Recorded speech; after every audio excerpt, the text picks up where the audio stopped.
Olá pessoal, tudo bem? Estamos iniciando o 7º episódio do Shark Voice e só recapitulando, tá? Para você que é novo, que está nos assistindo pela primeira vez, o Shark Voice é um projeto que nasceu da Shark Data, uma empresa de software, e nós chamamos várias pessoas de vários segmentos para falar um pouquinho de tecnologia e falar um pouquinho sobre a vida e a trajetória pessoal e profissional dessas pessoas.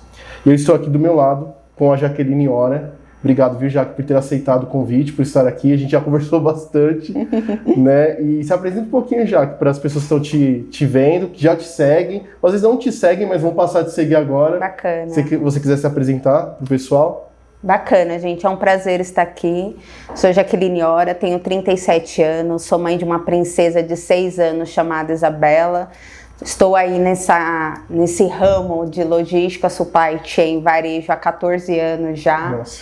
Então, muito bacana poder estar aqui com você. Bacana. Perfeito. E falando um pouquinho sobre o varejo, né, sobre essa parte toda de estratégia, me fala um pouquinho, né? Eu acho que parece ser uma pergunta óbvia para quem está nos assistindo, né, que é importante, mas eu queria ver de você, Jaqueline, por exemplo, qual que você acha que é a importância da parte estratégica numa companhia, por exemplo, de ter essa parte estratégica? Bacana, uma pergunta bem bacana, Bruno. Eu venho do chão de fábrica, começo na logística, na operação, e eu percebi que as melhores e as maiores tomadas de decisões é quando a gente consegue unir o estratégico com o tático. Quando a gente consegue unir essas duas mesas, né, essas duas fontes de informação, a gente consegue evoluir tanto no plano quanto na execução. Então eu tive a oportunidade de participar dessa virada, assim, de sair da parte tática, operacional e sentar na mesa de tomadores de decisão. Sim, e o chão de fábrica acontece muitas coisas, né? E eu acho que é importante estar, lógico que tem aquela visão de externa, mas quando você está no chão de fábrica você vê as coisas acontecendo internamente, né? Então eu acredito que a tua percepção como estratégia muda, que você está vendo as coisas acontecer, as coisas que dão certo, as coisas que também dão errado. Você consegue ter um insight para melhorar, né? As coisas que estão acontecendo. Porque, querendo ou não, a gente precisa traduzir o plano estratégico.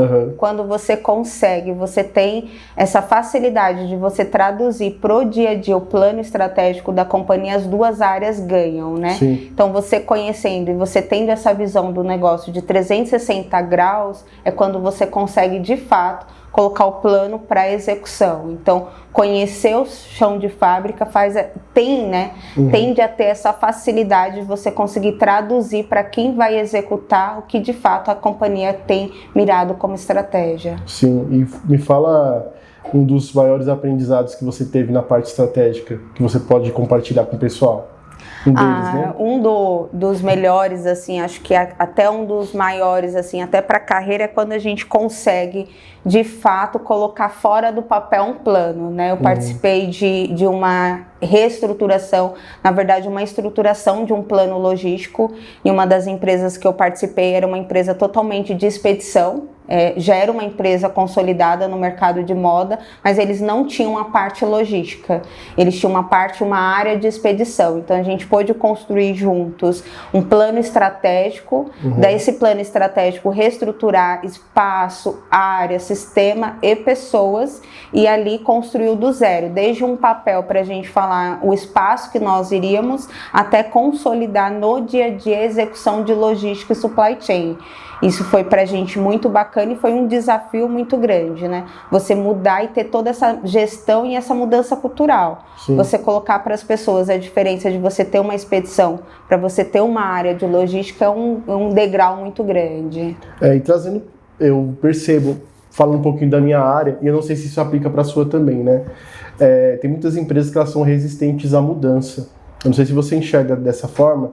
Então, por exemplo, quando a gente fala de plataforma, que eu queria também falar um pouquinho mais sobre isso, sobre essa questão que você vê sobre a tecnologia na empresa, mas falando sobre essa visão de plataforma, tem muitas empresas hoje que elas usam, às vezes, alguma plataforma que não é legal, só que ela está tão habituada a usar aquilo que talvez não serve para ela, que ela se acostumou. E aí eu acho que é um perigo, né, se acostumar com aquilo que não funciona. Sim. Ou às vezes a pessoa ela não tem e ela acha que não precisa ter. Então a gente tem os dois cenários que os dois, para mim, são negativos, que é você se acostumar com aquilo que não funciona e achar que não precisa melhorar, que aquilo tá bom, sendo que você pode avançar, se acostumar sei lá, com a mesmice, digamos assim. Como é que você vê isso? Acontece para sua área também? Eu tive até o prazer de participar de vários projetos de transformação, né? Principalmente quando você pega uma empresa que ela já era habituada a fazer até uma parte de um trabalho muito manual de Excel e você implementar um novo sistema.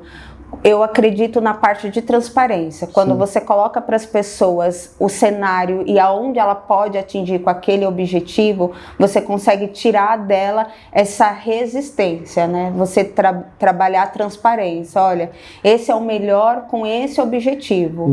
Eu sou muito movida a objetivos. Assim, se tiver um objetivo muito claro, até para minha função do dia a dia, isso facilita a execução. Então, trabalhar em empresas, em projeto, que você precisa aplicar algo novo, fazer essa mudança cultural de transformação, você vai ter esse ruído constante. Quando cada vez mais você trabalhar a transparência para as pessoas e colocar para eles a importância de romper essa barreira, acho que soa com mais facilidade o dia a dia. Sim, com certeza. E falando sobre esse exemplo que você deu, né, de uma estrutura de uma empresa que não tinha área de logística, que eu acho que deveria ser um caos, né? Porque já trabalhei com logística um tempinho atrás, também muito semelhante ao que você falou, numa outra área, que é a questão de pegar o produto e levar até a casa do cliente. Então imagina não ter isso, né? Porque eu acredito que não só a questão de pegar o produto, é fazer o acompanhamento e ter a certeza que aquele produto vai chegar em bom estado, que o cliente vai ter eu não sei se isso já aconteceu, tá? Eu acho que é legal até comentar com o pessoal. Já aconteceu alguma experiência nessa parte que você conseguiu ver, por exemplo, de uma entrega, de alguma coisa, um desafio que você viu numa entrega que talvez não foi bem sucedida e você teve que intervir, por exemplo? Acontece até, a gente fala muito, nós profissionais que hoje está muito pautado nessa cadeira de planejamento estratégico, supply chain, que há pouco tempo atrás, quando a gente falava de logística, a gente achava que era um caminhão na doca, né? Uma coisa bem arcaica, né? Bem Hoje se fala e se coloca a logística em pautas estratégicas e tomadores de decisão. Então, você começa a perceber que a logística é muito além da entrega last mile, por exemplo, cliente final. Tem todo um mecanismo e uma organização viva, né? A gente já aconteceu casos, por exemplo, de eu precisar entregar algo para um cliente que já estava com uma transportadora correta, no prazo correto, e de algum motivo, ou por uma questão de SLA interno, ou uma questão mesmo do trânsito, o pedido não chegar até a casa do cliente. E no meio do caminho ligar para um outro parceiro de transporte e falar assim, olha, tá no hub e tal, e eu preciso da ajuda para pegar esse pedido, porque é um pedido importante, porque essa cliente já falou contato com o nosso saco, o pedido dela não chegou no prazo exato e é para uma festa. E com essa parceria ele falou assim, só me fala em qual hub que tá, como que eu faço para executar toda a parte sistêmica e contábil por conta da nota fiscal, e a gente vai lá e pega. E aí ele conseguiu fazer essa retirada, a gente conseguiu entregar na casa da cliente, porque era para o aniversário dela, o look do aniversário, e a gente tem toda essa questão do dia a dia, assim, o quanto o cliente no centro é importante e os desafios por trás, né, que a gente fala que quando a logística não entra em pauta ou de reunião, uma pauta de assunto, a gente sabe que o nosso trabalho é bem feito. Então, quanto se menos fala de logística, melhor, porque a gente entende que a gente entrega o nosso SLA, e esse foi um desafio muito grande, assim, você conseguir fazer com que num mecanismo, né, num cenário de vários pedidos, aquele pedido em específico tinha uma experiência para o cliente, fazia sentido para o cliente, e colocar o cliente no centro. Não era mais um pedido, era um pedido importante, precisava ser entregue. O time de parabéns conseguiu fazer toda essa questão, essa jornada para a gente conter um problema que foi um problema interno da operação, e no final a gente conseguiu entregar para o cliente, que a experiência do cliente foi a que mais foi satisfatória para a gente. E pegando, né, essa história, teve um final feliz, né? E imagina, né? Hoje os clientes têm um leque de empresas para escolher, né? Um cardápio vasto, né? Em vários segmentos. E hoje, né, a gente estava até conversando antes, né, sobre a questão de, poxa, não tá legal o atendimento, vou pro Reclame Aqui. Eu vou postar no LinkedIn, vou marcar a empresa porque ela não me entregou o produto no prazo que ela havia combinado comigo. Eu vou lá no Google, vou dar uma estrelinha, vou fazer. E as empresas, elas respondem. E isso é bom, né, de certa forma, porque o cliente ele consegue ter voz. Sim. Mas eu também entendo que o cliente está mais exigente, de fato, né, a gente entende isso, mas também que muitas empresas talvez perderam também um pouco desse cuidado, né? E como é que você enxerga isso, por exemplo, na sua área, de ver, né, que hoje o cliente tem várias opções, o cliente, se não for satisfeito, ele vai lá e vai reclamar. Eu entendo que a empresa ela tem que ter um diferencial. Na sua visão, qual que é o diferencial que você enxerga? Hoje a gente precisa estar muito pautado realmente no cliente no centro, né? Todas as ações de quaisquer que sejam a área interna da empresa, a gente precisa entender que o cliente ele não olha departamento. Sim. Ele não olha se a gente, se você é um departamento de venda, se você é um departamento de logística, ele olha a experiência. Então, internamente, a gente precisa trabalhar que todos os departamentos gerem e consiga ter a melhor experiência para o nosso cliente e a experiência de contar a jornada da compra e do pós-venda, né? E você conseguir linkar com o seu cliente, ele vai ter experiência com a sua marca. Tanto uma marca que consegue entregar, que hoje é um dos desafios e de todas as companhias, é colocar essa experiência da entrega, da logística, até porque o mercado é muito vivo, tem muitas concorrências, mas o pós-venda é muito importante. Você conseguir ter também esse atendimento para o seu cliente depois da venda, né? Até por conta da recompra. Acho que é essa experiência, você conseguir contar toda essa jornada, essa história. Eu vi, né, não sei se você também compartilha dessa mesma opinião, que para o cliente o atendimento ele tem que ser, o que está acontecendo por trás tem que ser invisível. Sim. Né? Então, exatamente, eu acho que nós somos consumidores também, né? Então, principalmente se tratando, por exemplo, de uma peça de roupa, para uma ocasião especial, acho que isso ganha mais um peso, né? E talvez eu percebo também que falta esse estudo das empresas para os perfis dos clientes. Né? Então, uma vez eu até tinha comentado sobre a questão dos perfis, né? O colérico, o fleumático, o sanguíneo e o melancólico, que são perfis, lógico que não se limita a isso, mas são perfis que é legal que as empresas tenham essa visão que talvez um atraso de um dia de uma entrega, para alguém pode não ser algo tão grave, sim, mas para o outro pode ser o fim do mundo. Sim. Então é complicado você conseguir medir o quanto que algo é importante para o cliente, sendo que você tem vários perfis de cliente.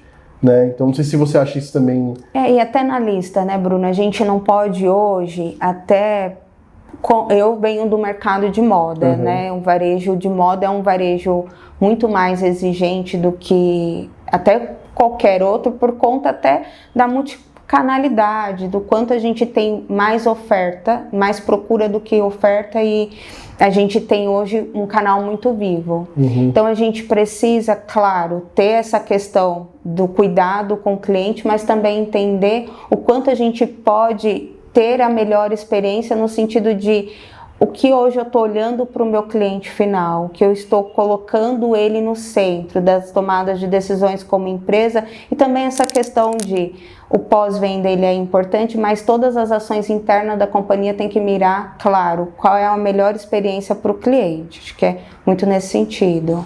E você vê a importância, por exemplo, aqui a gente acredita muito, né, que é uma tendência, eu acredito, que é a questão do omnichannel, né?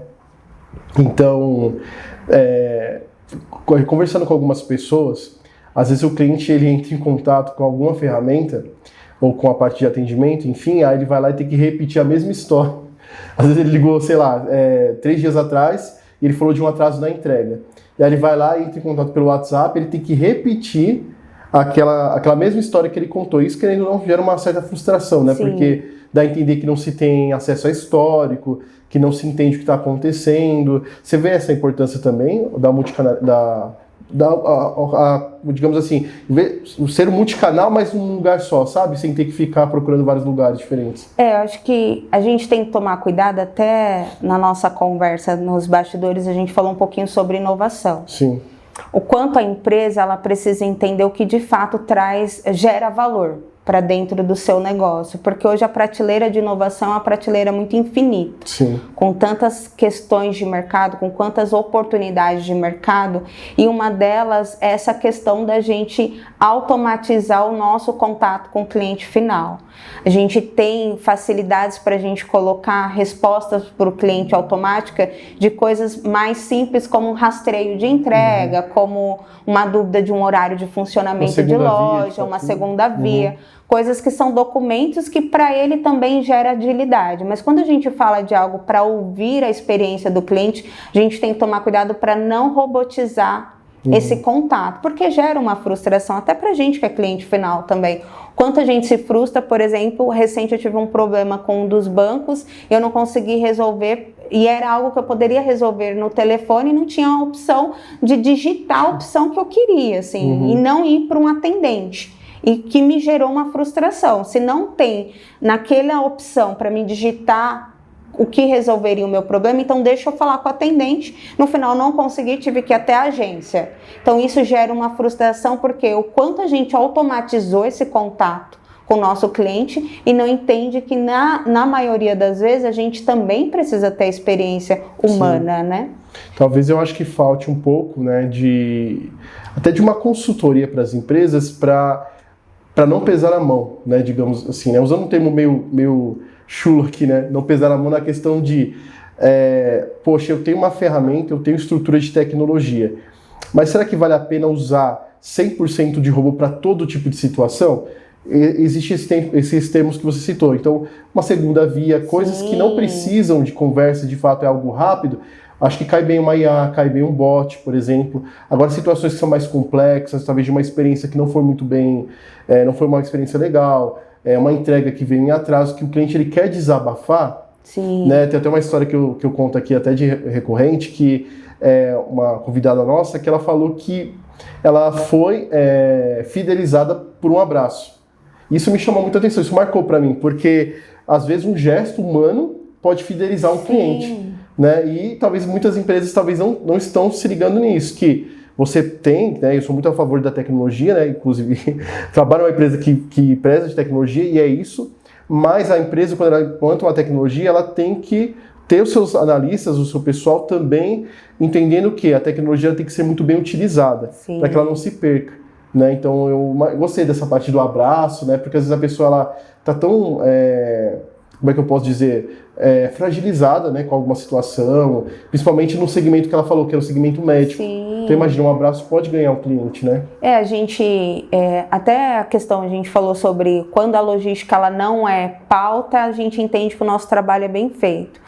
E um dos casos, a gente teve uma entrega de um cliente de B2B, né? Um cliente que ele era um lojista, ele teve um atraso com a entrega dele e a gente pediu para a gerente do canal fazer uma carta a próprio punho, pedindo desculpa pelo inconveniente. A gente resolveu o problema, mas mesmo assim a gente queria mostrar para ela que o problema dela era um problema nosso, não era um problema só dela.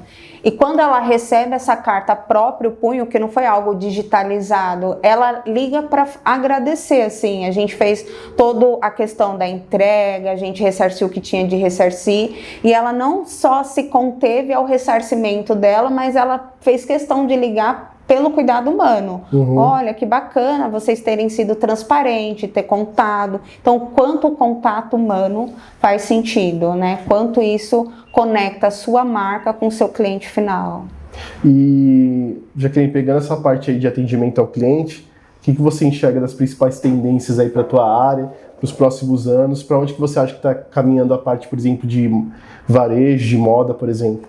Eu acredito muito que essa parte de Omni tem se falado muito, é algo que vai de fato continuar muito forte. Sim. O cliente ter várias oportunidades de compra, seja uma compra pelo celular, pelo marketplace, pelo canal físico. O que eu vejo como tendência é cada vez mais as marcas contarem uma história. ser fiel à história da venda, à história do cliente.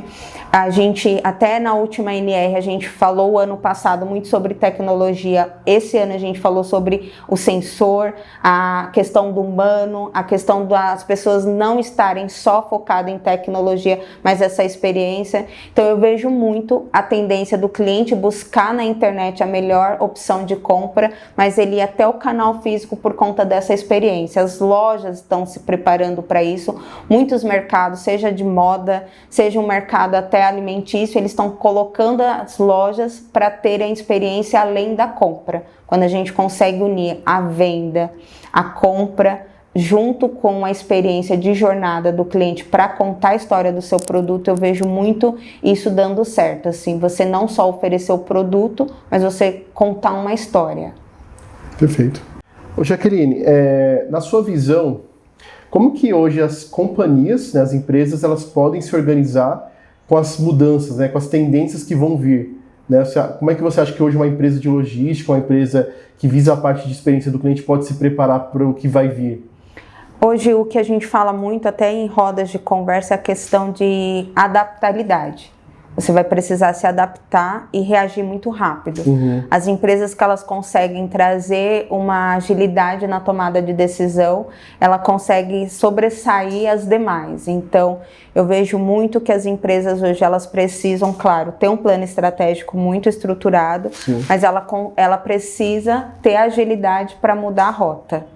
Quando um plano não acontece ou quando você precisa mudar o horizonte do que foi planejado, você vai precisar ser adaptável e também ter agilidade na correção de rota. Sim, e eu acho que isso precisa ser muito rápido, né? Precisa. Então, eu penso que a parte de resistência, como a gente estava falando, da resistência de mudança, talvez empresas mais tradicionais, acho que startups, talvez a startup já está acostumada com mudança, né? Porque a startup ela muda muito, né? Então ela muda a todo momento, enfim. Agora empresas que talvez são mais tradicionais, eu acho que é um pouco perigoso ficar naquilo que nós somos assim, não vamos mudar, né? Então eu não sei se você tem essa mesma visão, eu penso muito assim, nós temos que estar ligados ao que está acontecendo em nossa volta, entender que o que funcionava há 10 anos talvez não funcione mais, coisas boas nós mantemos, mas algo que a gente pode se adaptar ou algo que a gente pode melhorar, não pode ficar muito acomodado, porque pode perder cliente, tá, gente? Então essa é a minha visão, não sei se a sua visão é semelhante a essa.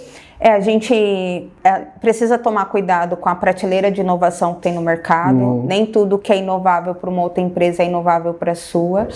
Ter uma cultura muito, muito clara e transparente. Quando você tem uma cultura muito forte, você consegue trazer um mecanismo de melhor para a sua empresa. Então, hoje eu vejo muito as empresas que ela consegue ter um diferencial, é quando ela tem uma cultura muito forte, estabilizada, e trazer todos para trabalhar no mesmo horizonte. Assim, quando todo mundo tem visão clara de aonde a empresa quer chegar, eu acredito muito que cada um trabalha para um todo. Acho que é muito nesse sentido. Você precisa ter, claro, agilidade na tomada de decisão para corrigir rota e precisa inovar. Inovação, a gente tem vários exemplos de segmento de moda, de segmento até automotivo, do quanto que as empresas elas precisam ser abertos à transformação, à mudança, mas a transformação real mesmo, você conseguir trazer novos conceitos, né? Quando a gente entende que tudo é possível de melhorar, de adaptar, e também é possível de crescer, você consegue ter um horizonte mais claro. E aí uma pergunta da profissional Jaqueline Ora. Existe algum projeto, desafio que marcou a sua trajetória que você possa compartilhar com as pessoas que estão nos assistindo aqui? Eu tive a graça, assim, o prazer de participar de vários projetos transformadores, assim, durante a minha carreira, seja a questão de implantar um site numa empresa de moda muito relevante, mas um dos últimos que foi muito marcante para mim foi trazer e implantar a parte de logística da empresa. Assim, era uma empresa de moda bem estruturada no mercado, já com 18 anos de mercado, mas ela não tinha uma parte logística de supply chain, ela tinha uma área de expedição. Então a gente precisou, primeiro de tudo, mudar o conceito da empresa, mostrar que pode parecer assim tão óbvio para o profissional que está na outra ponta, que há uma diferença entre um centro de distribuição para um centro logístico, e eu tive o prazer de construir desde o plano estratégico até a questão de automatização, sistema, olhar a parte física, onde que esse CD vai estar, qual é a metragem desse CD. Então fiz toda essa jornada de trazer o plano estratégico mesmo, pautado com a roda de diretoria, e transformar isso em algo palpável, né? Entregar de fato a parte sistêmica e também a parte física. Hoje eles têm um centro de logística, eles têm um centro de distribuição, que ajudou e é bem legal você ver assim que eles têm, e você conseguir deixar esse legado, né? De profissionais que hoje estão lá trabalhando, fazendo a empresa alavancar, e também mudar essa cultura de você sair de uma área de expedição hoje para uma área de logística. Isso é muito legal. Deixar legado foi muito bacana. Bom, pessoal, estamos caminhando para o final. É uma pena poder ficar aqui mais umas 2, 3 horas. E aí, normalmente, já que a gente tem o costume da pessoa, o convidado, dar uma mensagem para quem está assistindo, né? Então, às vezes, pode ter alguém aí que quer embarcar na sua área e está iniciando, ou às vezes ela já está nessa área, mas ela está tendo dificuldades, como qualquer outra. Qual que é o conselho que você daria para as pessoas que querem embarcar ou já estão nessa área? Eu aconselho assim, a gente não ser nichado. Acho que hoje eu tenho a graça, trabalho diretamente agora numa cadeira de planejamento estratégico comercial, venho da cadeira logística, e eu tive essa oportunidade de conhecer o negócio em 360 graus, assim, quando você consegue sentar em várias pautas, várias rodas de conversa, você consegue ser um profissional multifaceta.